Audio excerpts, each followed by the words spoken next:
yang sengsara, Yesus yang lahir, Yesus yang sengsara, Yesus yang mati, Yesus yang bangkit, Yesus yang naik ke surga dan memberikan seorang penolong, Roh Kudus, menemani kita dalam segala keadaan, susah maupun senang. Sebelum semuanya itu dilaksanakan, telah disampaikan oleh para nabi, penyambung lidah Allah, menyampaikan pesan-pesan Allah kepada umat Tuhan di dalam keadaan-keadaan tertentu.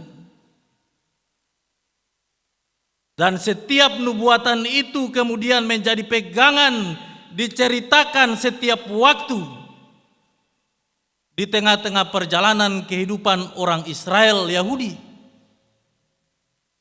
Diceritakan setiap waktu dari Yudea, Samaria sampai ke ujung bumi. Kelahiran, kematian, dan kebangkitan Kristus telah diceritakan oleh orang tua kita setiap waktu.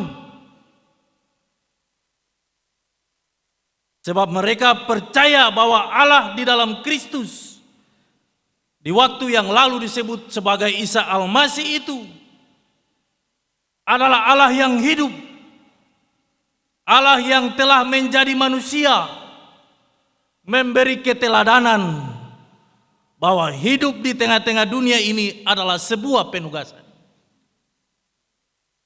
Hidup di tengah-tengah dunia ini adalah sebuah tanggung jawab yang Allah berikan kepada siapapun melalui talenta-talenta yang Allah percayakan. Dan setelah tugas itu selesai, ada waktunya kita akan kembali. Sebab Yesus menunjukkan jalan itu. Cerita tentang Yusuf dan Maria mengambil peran itu diceritakan dari waktu ke waktu, dan orang tua kita menceritakan tentang itu. Sampai kepada kebangkitan, kemudian menjanjikan bahwa Allah itu akan menyelamatkan kita. Itulah hidup dalam Kristus. Karena itu orang harus menikmati kesulitan-kesulitan di dalam dunia ini, supaya dia bisa menceritakan tentang kebaikan Tuhan itu. Sebab kalau orang mau menjadi saksi Kristus, mereka harus menjalani kesukaran itu. Mereka harus rela dan menerima difitnah, dilakukan tidak benar. Sebab di dalam kesukaran itu kuasa Allah itu berkarya, dan kemudian orang bisa menceritakan tentang kebaikan itu. Di tengah situasi yang semakin hari semakin sukar, yang kita ajarkan dalam Ecclesia Domestika adalah sesuatu yang meragukan kemahakuasaan Allah. Itu fakta. Sebab setiap kali sebagai seorang ayah dan ibu di dalam pergumulan yang berat, lupa Tuhan. Lupa Tuhan. Mereka lebih mengandalkan koleha dan kenalan. Lalu lupa bahwa yang memberi hidup dan masa depan, yang berkuasa di bumi dan di surga adalah Allah di dalam Kristus. Sehingga ketika orang sakit, yang kita pikirkan adalah kesakitan. Sehingga sakit itu kemudian merajalela dalam kehidupan kita sebagai orang percaya. Sehingga sakit dan pergumulan-pergumulan hidup yang berat itu menjadi panutan dan pedoman setiap waktu. Sehingga membuat kita tidak bisa tidur karena berpikir soal penyakit. Membuat kita tidak bisa tidur karena jam-jam tertentu harus minum obat.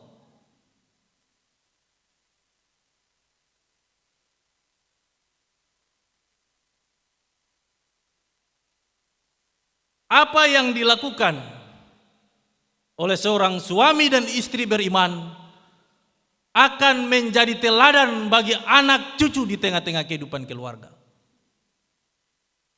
Karena itu, di masa raya kesengsaraan ini, tema bulanan kita gereja rumah tangga dan pendidikan karakter. Gereja itu ketong semua. Tapi sebelum datang di dalam persekutuan yang besar disebut gereja itu, ada gereja kecil, yaitu ada di dalam rumah. Bapak pemperan apa? Mama pemperan apa? Anak-anak pemperan apa? Bapak harus tetap tenang dan bergumul untuk kebaikan. Bapak harus mengajarkan kepada anak-anak tentang kuasa dan kekuatan Allah. Seorang perempuan, seorang ibu harus tetap menjadi seorang pendoa di dalam rumah yang dengan tenang menghadapi situasi dan masa-masa kesukaran itu. Itulah eklesia domestika. Setiap keteladanan Kristus yang berkarakter itu harus ditanamkan di tengah-tengah kehidupan keluarga. Jadi kalau orang ada yang suka katong, jangan papa dan mama bilang jangan lewat dong muka rumah. Jangan suara dong. Suara nanti ketumpung harga tumang akan turun sedikit. Ya, Tuhan Yesus yang ajar begitu. Itu ajar salah. Akhirnya output daripada ajaran-ajaran itu, kasih itu nomor 2. Menanamkan kebencian dan rasa iri hati kepada orang lain itu menjadi primadona dalam perjalanan hidup. Apalagi kalau bapak su carita dulu sepung, opa tuh jagoan. Satu kampung kalau antua bicara saja tuangana, hujan josto. Itu. Yang ada sekarang ini kan begitu. Akhirnya generasi dalam kehidupan eklesia domestika itu menjadi generasi yang tidak mencirikan hidup di dalam Kristus. Ya, saya besar, beta juga besar. Saya berapa, beta juga berapa. Saya kas naik takaran ini, beta naik lebih tinggi. Padahal Yesus yang ajar begitu. Tuhan Yesus yang ajar begitu. Tuhan Yesus ajar mengasihi dan mengampuni. Supaya apa? Karakter hidup Kristus itu diam dalam eklesia domestika itu. Ya, itulah hidup. Hidup saat ini. Karena itu, bulan ini kita diingatkan tentang bagaimana pendidikan karakter dalam kehidupan keluarga Kristiani itu kemudian dijalankan dengan baik. Bapak, Ibu majelis ini sudah terlalu lama. Jangan lupa, manusia yang bisa rubah manusia pun kalakuan. Yang bisa rubah manusia pun kalakuan itu cuma yang menciptakan manusia. Karena itu kalau jalan subuntu, balik ke antua. Kalau susah ada jalan lain, balik ke antua. Sebab antua bilang beta ini jalan kebenaran dan hidup. Karena itu mesti ikut beta pun jalan, jangan ikut dunia pun jalan. Jangan ikut jalan belaga. Orang Maluku ini belaga. Ya, biar saya ada kepem pantasak tapi mesti setel gagah itu. Ya itu biasa. Itu biasa tapi jangan lupa. Setel gagah itu hati jo mesti setel akan bagus lah. Pikiran itu mesti setel akan bagus, talinga itu mesti setel akan bagus. Sebab kalau seng setel bagus, celaka. Ya, celaka. Hari ini masa raya. Sesuatu waktu yang besar, ingat tentang Tuhan pun baik. Ingat tentang Allah yang baik, yang menugaskan anaknya yang tunggal. Mengorbankannya untuk ketumpung hidup dan keselamatan. Seng ada kasih yang lebih besar dari itu. Kasih yang mengorbankan diri, memberikan nyawa untuk sahabat-sahabatnya. Tidak ada kasih yang seperti itu. Karena itu katunda Pak, kasih ingat hari ini tentang Kristus yang hidup itu. Kristus yang naik ke surga. Kristus yang tidak meninggalkan kita sendiri. Kalau katong su habis kerja, katong kasih tinggal saja, nanti orang lain lanjut. Tapi Yesus sebelum Yesus terangkat ke surga, antu janji akan datang, aku akan memberi seorang penolong bagimu, yaitu Roh Kudus.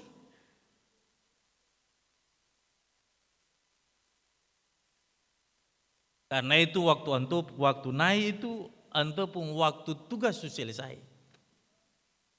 Dan waktu antu naik itu akan gampang. Kesukaran, penderitaan, caci maki, ditinggalkan, diludahi, sudah beliau lewati. Sudah Yesus lewati. Karena itu beliau menang. Dan waktu kenaikan Kristus ke surga adalah masa di mana Yesus dideklarasikan, dilantik sebagai Raja Allah di dalam Kristus yang berkuasa atas alam semesta. Sebab seluruh kuasa di bawah kolong langit ini telah ditundukkan oleh Yesus. Yang sadiki berat itu kuasa maut. Tapi sebelum semuanya terjadi, antua Pumbapa su bilang para nabi bahwa Mesias itu akan mati, pada hari yang ketiga akan bangkit. Tidak ada satu nubuatan Allah melalui penyambung lidah Allah itu yang tidak tergenapi. Karena itu saudara-saudara dan saya tidak boleh khawatir tentang hidup ini. Tentang apa yang harus kita makan hari ini dan besok. Sebab kesukaran hari ini dan besok itu ceritanya berbeda. Kita harus membangun hubungan yang baik dengan Allah, menceritakan tentang kuasa kebangkitan dan kenaikan itu dalam hidup. Karena itu ketika kita berhadapan dengan tantangan dan persoalan, ingatlah selalu bahwa jalan kesukaran, kematian dan kebangkitan itu menjadi tanda bahkan kenaikan itu. Bahwa kasih Allah itu tidak berkesudahan dalam perjalanan hidup kita sebagai orang percaya. Jadi kalau ada intimidasi sebagai orang Kristen di tengah-tengah dunia ini, saudara-saudara harus bersyukur. Sebab di dalam intimidasi itu saudara-saudara dibimbing dan dikuatkan oleh Allah. Saudara-saudara tidak boleh menjadi orang Kristen yang tunduk kepada dunia ini. Tidak boleh. Saudara-saudara harus membawa tekanan itu setiap waktu kepada Allah. Supaya Allah memberikan pengertian kepada saudara-saudara dan saya. Sebab jika Allah tidak mengizinkan perkara itu terjadi dalam kehidupan kita semua, tidak akan terjadi. Amin Bapak Ibu. Karena saudara-saudara dan saya, Tuhan tahu bahwa saudara-saudara dan saya itu kuat dalam Tuhan. Saudara dan saya diberi tugas untuk itu. Karena itu Kisah Para Rasul pasal 1 ayat 6 sampai 8 kasih ingat katong. Ya, murid tanya, dong lihat segala sesuatu politis. Dong lihat kerajaan Allah itu sama dengan kerajaan Romawi. Karena itu dong minta kalau boleh sebelum anto pergi, anto kas bebas dong dari situasi itu. Padahal dong sih lihat semua itu di dalam iman. Gitu. Kalau katong lihat semua secara politik, secara ekonomi, secara sosial tidak ketemu. Tidak akan pernah ketemu iman dan logika itu tidak pernah. Karena itu orang-orang yang sempercaya itu kan bilang katong ini kan orang bodoh. Gitu. Masa orang su tampilin katong pun pipi kiri, anto bilang kasih pipi kanan katong mesti ikut. Itu kan orang bodoh. Tapi di dalam iman itu harus dilakukan. Ya, itu salah satu contoh. Apakah itu telah diajarkan oleh papa dan mama di rumah? Gereja rumah tangga itu? Ataukah, mari ketemu berkumpul bakalai? Kan Tuhan sih ngajar begitu. Saudara-saudaraku yang Tuhan Yesus kasihi, Yesus tidak pernah berpikir tentang masa dan waktu itu. Tetapi Tuhan Yesus minta supaya murid-murid fokus kepada penugasan yang akan mereka terima dari Allah. Ya. Meminta supaya murid-murid fokus dalam menjalankan tugas dan tanggung jawab yang Tuhan Allah berikan kepada mereka. Dalam tugas itu, ada roh Allah itu akan menuntun para murid supaya mereka berani mengambil risiko. Saudara-saudara nanti baca. Saya kira saudara-saudara sudah baca bagaimana Rasul Yohanes itu memberitakan Injil itu bagaimana dia disiksa. Rasul-rasul yang lain, Petrus juga bagaimana mereka disiksa. Dan waktu-waktu itu akan saudara-saudara dan saya alami. Sebab itu sudah ada di dalam kebenaran. Waktunya akan kita alami sebagai seorang pendeta, penatua dan diaken. Sebagai seorang umat. Waktunya akan kita alami, karena itu firman Tuhan bilang, isi tabung panah itu banyak-banyak dan firman.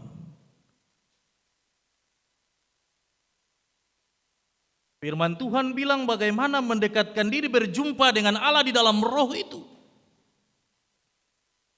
Supaya kalau seumpama ada susah, ya, jangan ketong lari dari yang tua. Karena susah dan senang itu adalah milik Allah yang harus dinikmati. Ayat 6 sampai 8 menceritakan tentang hal itu.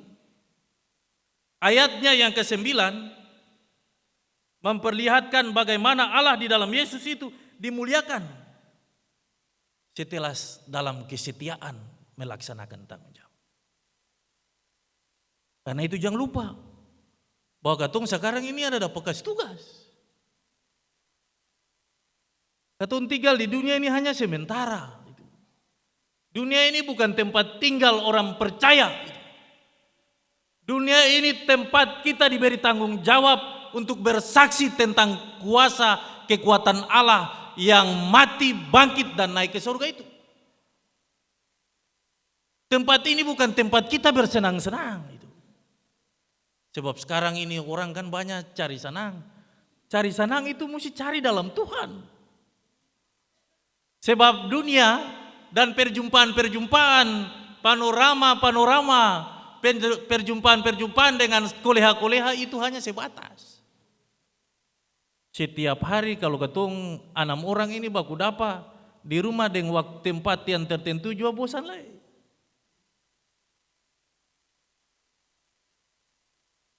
Tetapi perjumpaan dengan Allah itu harus dibangun secara serius dalam kesetiaan kepada Allah. Karena itu jangan lupa, bersyukurlah selalu. Ketika seorang hamba Allah itu mengingatkan saudara-saudara, itu tanda bahwa sebagai orang tua mengasihi saudara-saudara. Amin Bapak Ibu. Ya. Sebab kalau ada orang yang tagor lagi, dunia ini kacau balau.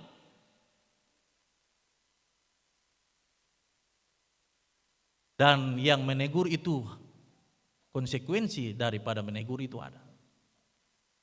Bikin baik, konsekuensinya ada. Bikin sembaik, konsekuensinya ada. Semua hidup di bawah kolong langit ini konsekuensinya ada. Karena itu saudara-saudara, kita semua diminta untuk mengucap syukur untuk semuanya.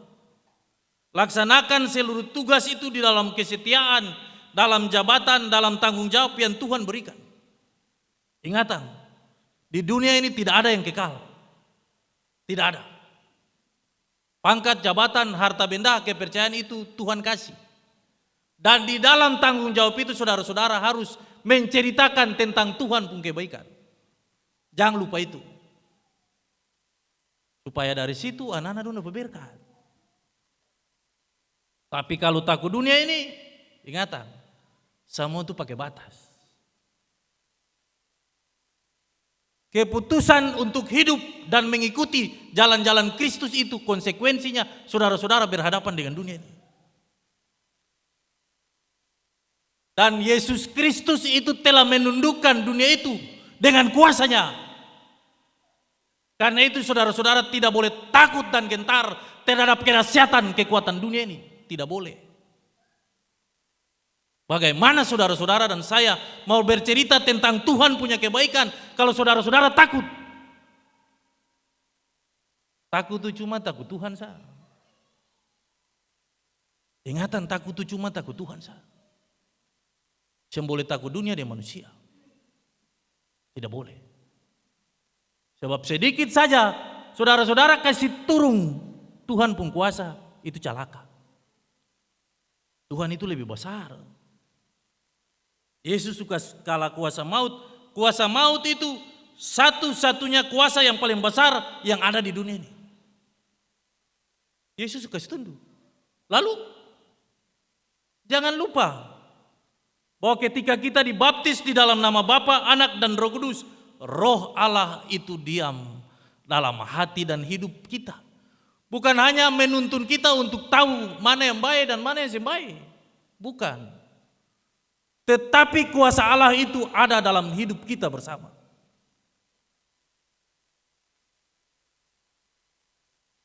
Karena itu saudara-saudara harus menceritakan dan menyaksikan tentang Tuhan punya kuasa. Ya.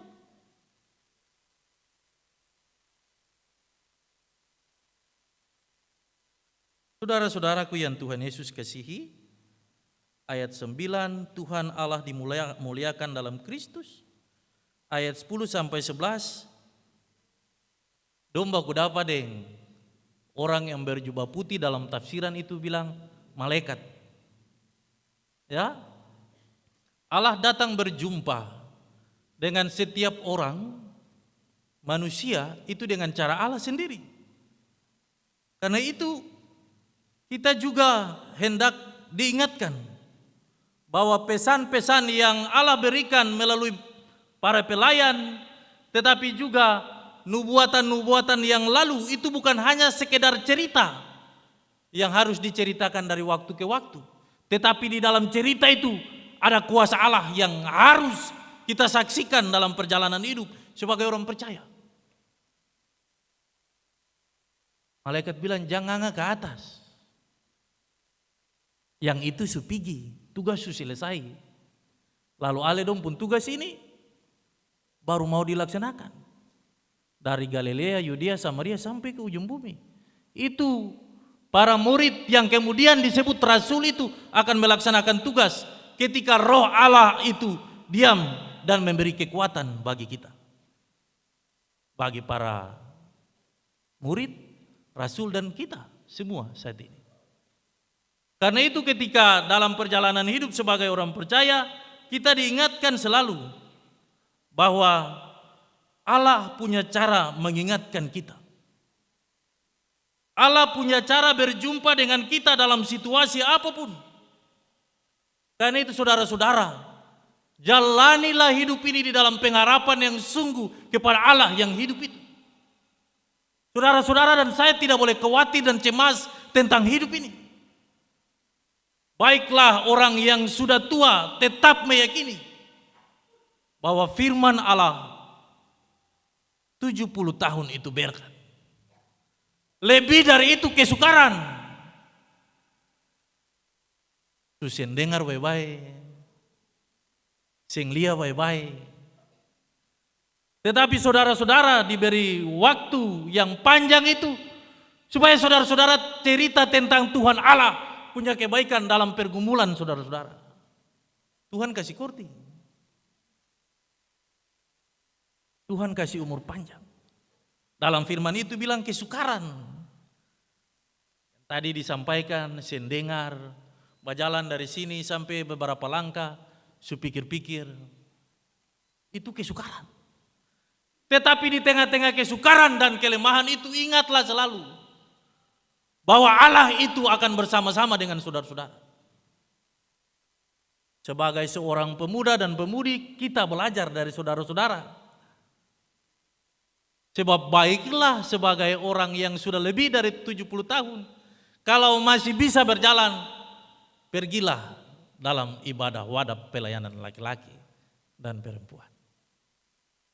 Supaya katong bisa dengar tentang dompung hidup dengan Tuhan. Baiklah sebagai seorang ayah dan ibu, setiap waktu jaga cek anak-anak. Jam-jam 8 dulu waktu kerusuhan, lonceng berbunyi, katong berkumpul. Dan so habis kerusuhan, lalu lupa berkumpul. Panggil anak-anak, cucu-cucu dalam rumah, sebab semua pakai waktu. Semua pakai waktu. Seng ada yang seng pakai waktu. Jadi kalau ada kuat, sembahyang para anak dan cucu-cucu nih lebih baik. Nasihat dong. Ya, semboleh cerita tentang katumpung kebesaran dan keperkasaan. Semboleh. Tapi cerita tentang Tuhan pun penjagaan. Sampai saat ini, opa dan oma masih ada. Papa dan mama masih ada sampai pensiun. Ya, baiklah sebagai seorang janda dan duda menceritakan tentang Tuhan pun baik. Ketika beta hidup sendiri. Sebagai kepala keluarga tunggal. Tapi Tuhan itu sebagai suami bagi seorang janda dan Tuhan itu sebagai seorang istri bagi seorang duda, itu harus diceritakan supaya anak-anak tahu bahwa waktu katong lahir sampai Tuhan panggil katong itu Tuhan ada, bukan katong pun kuat. Kenaikan Kristus mengingatkan kita untuk secara sadar atau tidak sadar bahwa kita harus menjadi saksi tentang Tuhan pun baik.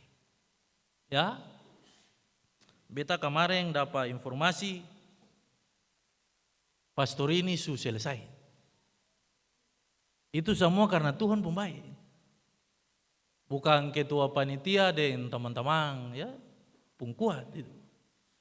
Bukan majelis pendeta, penatua dan diaken, badan-badan penggerak pelayanan pun kuat, bukan. Karena Tuhan pun baik, karena setiap waktu ketong minta dalam pergumulan, karena itu Tuhan kasih. Karena itu jangan balaga. Semua itu cuma karena Tuhan saja. Kalau sing karena Tuhan, sing bisa cerita Tuhan pun baik. Lalu apa yang harus disiapkan dalam seluruh proses waktu-waktu ini ke depan? Ingatan. Baiklah yang tidak pernah bercampur tangan, baiklah dia tetap tenang dan tetap berdoa. Berdoa sampai selesai. Sebab setiap pekerjaan-pekerjaan rumah Tuhan, ingatan, pastor itu Tuhan berumah. Beta ulang sekali lagi, ingatan, pastor itu Tuhan berumah. Bukan gereja saja. Tuhan puruma melalui gereja. Karena itu rumah itu sementara ditempati oleh seorang hamba Tuhan. Sementara, bukan kekal. Karena itu saudara-saudara dan saya sebagai umat dan pelayan, kita punya tanggung jawab untuk mendoakan seluruh proses. Supaya ketika bukan diresmikan, ditabiskan.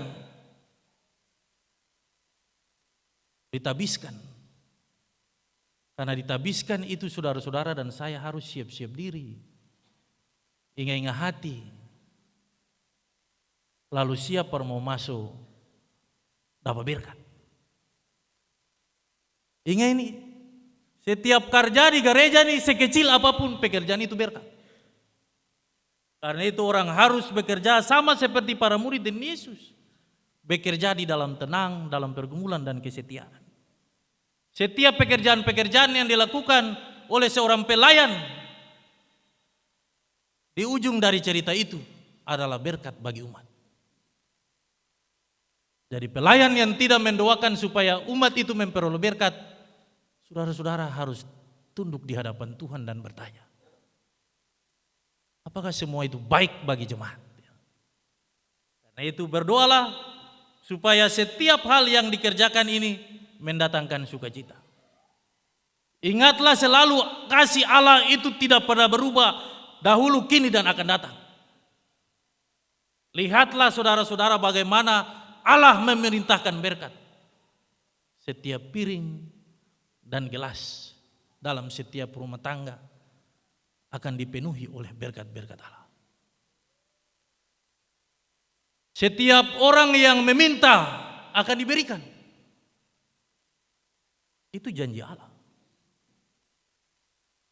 Karena itu kita harus berdoa untuk kebaikan-kebaikan hadir dalam kehidupan jemaat ini. Meskipun ada tantangan dalam perjalanan hidup. Sebagai umat yang percaya. Mari maknailah masa raya kenaikan ini dengan pengharapan yang sungguh. Sebab kita diminta bukan hidup untuk diri sendiri, tapi untuk Tuhan dan sesama. Karena itu jangan lupa, Bapak Ibu jemaat, kalau berdoa jangan lupa ketung. Jangan lupa sembahyang per majelis. Ketung setiap waktu sembahyang berdoa. Lihatlah dan saksikanlah bagaimana Allah bekerja untuk mendatangkan berkat itu. Dan lihatlah pada waktunya bagaimana saudara-saudara bertumbuh di dalam Kristus. Ingatan, uang itu cuma alat tukar. Uang itu bukan nafas. Tapi kasih Allah dan jawaban Allah itulah yang harus saudara-saudara ceritakan dari waktu ke waktu tentang kebaikan Tuhan. Cerita terus. Sebab kalau Allah mau menjadikan jemaat ini saksi, itu urusan Allah. Tugas kita bekerja dan bersaksi. Kiranya melalui masa raya kenaikan ini, kita semua saling mendoakan satu dengan yang lain. Ingatan, waktu Yesus naik itu, yang lalu tuh akan sepigi. Hidup baru dalam tuntunan Roh Kudus, orang akan hidup bergumul untuk kebaikan banyak orang. Karena itu arahkan hati dan hidup saudara-saudara dan saya untuk berkat yang harus masuk dalam jemaat, implementasinya dalam kehidupan eklesia domestika. Gereja rumah tangga, keluarga, papa, mama, anak-anak. Tuhan sayang ketung semua. Amin.